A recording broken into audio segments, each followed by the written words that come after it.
Eh bien salut à tous les amis, aujourd'hui on se retrouve pour la vidéo numéro 1 des travaux, donc la semaine 1. Aujourd'hui je vais vous présenter un petit peu le projet un peu plus dans la lumière du jour, parce que c'est vrai que la vidéo présentation c'était un petit peu sombre. Donc là on est dans la cuisine, mais c'est pas la pièce qui va nous intéresser le plus aujourd'hui. Je vais vous montrer un petit peu ce qu'on a fait dans le timelapse que vous avez vu juste avant, où en gros on casse la pièce qui est juste derrière, donc c'est la salle de bain. Et je vais vous expliquer un petit peu aussi comment va se passer les vidéos sur cette chaîne. Tout simplement, là, ça va être une vidéo par semaine. Et en gros, ça va être le bilan de la semaine. Et là, je vais vous montrer directement. Donc là, on se retrouve dans la pièce qu'on a cassée dans le timelapse que vous avez vu juste avant. Donc en gros, là, c'est la salle de bain. Il y a les sanitaires qui sont juste là. Et vous avez donc un mur qui était là. Tac, tac, et là, et on a tout fait tomber parce qu'en gros on va tout remonter en agrandissant. Vous avez vu dans la vidéo présentation les plans 3D, et je vais peut-être vous les remontrer également au niveau du montage sur cette vidéo là. Et dans l'idée, là, durant cette première semaine, le gros projet, ce serait de préparer en gros la mise en eau de la maison, parce que pour l'instant il n'y a pas d'eau, et il faut couper ici, mettre une vanne et prolonger pour préparer les nourrices qui vont être là, donc eau chaude, eau froide, parce que tout le réseau d'eau est à revoir, hein. Donc vraiment c'est le projet de la semaine, continuer de casser. Là la pièce, il nous reste juste à faire le carrelage, et une fois que tout ça c'est bon, on la met de côté, puis on va casser ailleurs. Dans l'idée, c'est pas non plus de tout casser, parce qu'il faut pas se laisser dépasser et attaquer partout, mais cette pièce là c'était indispensable de la casser.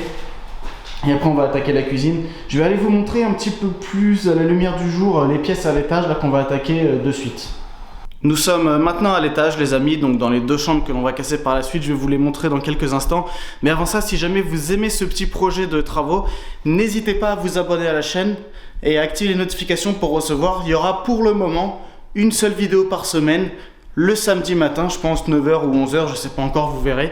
Et donc là on est dans les chambres tout simplement. Donc on va casser tout ce qui est sous pente ici, ainsi que de l'autre côté ici, tout simplement parce qu'on ne sait pas comment c'est isolé. On va sonder à la scie cloche, mais il va falloir tout réisoler, changer les Velux. Et dans l'autre pièce là-bas, hop, je vais vous montrer ça.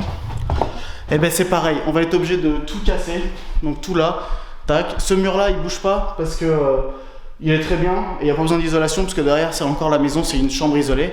Et donc ça va être le chantier qu'on va attaquer par la suite, après changement des Velux. Et si on peut faire ça dans la semaine numéro 1, ce serait vraiment top. On aurait atteint l'objectif. Après, vous aviez vu dans la vidéo présentation qu'ici il y avait un grenier qui va devenir plus tard une salle de bain, mais il faut ouvrir ce mur. Et donc ça c'est aussi une autre partie. Donc là nous on va attaquer à casser ici, finir en bas, et je vous retrouve tout à l'heure les amis.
On se retrouve, comme vous le voyez, on a tout cassé derrière moi là. Donc c'est toute la charpente tout simplement, enfin toute la charpente, tout ce qui était sur les sous-pentes là, tout est tombé. Donc maintenant la mission ça va être de réisoler. Donc mettre un pare-vapeur par l'intérieur là sur toute cette partie là. Ensuite la ferraille. Isolation, plaqué pour avoir vraiment une bonne isolation, parce que là vu ce que c'était, je sais pas si vous le voyez correctement là, mais c'était des espèces de plaques de polystyrène vraiment pas ouf. Donc nous on va remettre un truc vraiment top pour passer l'hiver tranquillement, éviter de consommer trop d'électricité pour chauffer. Et ensuite la prochaine mission ça va être de faire la pièce qui est là et pareil tout casser, mettre à nu. Et ensuite dernière étape ce sera de faire la pièce qui est de l'autre côté, la chambre isolée, pour casser en sous-pente. La petite pièce qui est là-bas, ce sera à faire dans un second temps, même un troisième temps, parce que après il faut qu'on gère une évacuation. Je vous expliquerai ça quand on sera en bas et qu'on va s'y attaquer. En gros, il faut la redescendre pour tout simplement faire une douche à l'italienne, comme vous avez vu sur le plan dans la vidéo présentation. Donc là, je vous propose qu'on reparte sur un petit timelapse. Je suis désolé, au début, les vidéos sera beaucoup ça, parce que c'est vraiment que de la démolition et je vais pas vous expliquer comment faire tomber un mur. Donc je vous dis à tout de suite.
Les amis, on se retrouve, là on est pour la fin de l'épisode numéro 1 de la rénovation de la maison, comme vous l'avez compris dans l'épisode de présentation. Donc là on va faire un petit bilan de la semaine, ce qu'on a fait, même si ça fait un peu plus d'une semaine. Et prochain épisode, ce sera samedi prochain à 9h ou 11h, je sais pas trop, vous verrez. Donc ici on est dans le salon, donc regardez, on a ici simplement viré le faux plafond et l'isolation pour récupérer des poutres parce qu'on trouve que c'est vraiment plus stylé qu'un plafond placo. Après dans la cuisine, on n'a encore rien fait pour le moment. Je vais aller vous montrer la salle de bain où on a tout cassé. De toute manière, vous avez vu un petit peu en accéléré, là on fait juste le bilan. On est dans la salle de bain, donc là vous voyez ici on a fait tomber le mur qui était là et là-bas, donc maintenant toutes les pièces sont vraiment à plein jour. Donc prochaine mission, donc à partir de la semaine prochaine ici on va pas trop y toucher, ça va surtout être là-haut où on va attaquer les suspentes pour l'isolation et aussi refaire l'électricité. Donc là vous avez vu en timelapse, on a vraiment tout viré. Il y a quelques petits trucs que je vous ai pas montré parce qu'après ça tournait beaucoup en rond, c'était de la démolition. Je vous ai montré vraiment que le plus important, et aussi je découvre un petit peu les vidéos comme ça, donc il y a pas mal de passages où j'ai filmé qui étaient flous, le focus c'est pas fait, c'était pas top. Donc c'est le début de la chaîne, avec le temps ça ira mieux, je vous le garantis. Maintenant on va monter et je vais vous montrer un petit peu comment c'est avec le placo tombé, les pièces totalement pétées. Donc vous voyez, c'est pas mal. On est dans l'ancienne chambre, donc vous l'aviez vu dans les timelapses et surtout à la présentation. Il y avait deux chambres dans la partie haute de la maison, il y avait la chambre isolée dans le fond. Et là on a absolument tout cassé, hein. Toutes les sous-pentes ont été pétées. Et l'escalier en colimaçon qui était juste là a été retiré. Donc tout le placo aussi a été viré, on va tout refaire à zéro pour tout réisoler. Parce qu'il n'y avait absolument pas d'isolation, juste une fine couche de polystyrène comme dans la pièce qui est là-bas. Et on vous l'avait montré dans la vidéo de présentation. Et là on est dans l'autre pièce, donc la chambre juste en face, même procédé, on a tout pété et on va repartir à zéro. Seule chose, ce mur là, on n'y touche pas tout simplement parce que je trouve qu'il est quand même pas trop mal. Et puis refaire du placo dans la ferme, pas très simple et on n'a pas forcément le temps pour le moment. Donc voilà, prochaine étape, donc la semaine prochaine surtout ça va être isolation ici, donc les suspentes pour commencer, les fourrures, là on a commandé le matériel, tout arrive. Et puis vous découvrirez ça dans la vidéo de la semaine prochaine. Nous on va se quitter là pour aujourd'hui, j'espère que vous avez kiffé l'épisode numéro 1 parce que la présentation ne compte pas. On se dit à dans une semaine sur cette chaîne Drix Rénov. N'oubliez pas de vous abonner, de lâcher un like et de nous donner vos petites idées en commentaire. C'était Drixys. À bientôt, prenez soin de vous.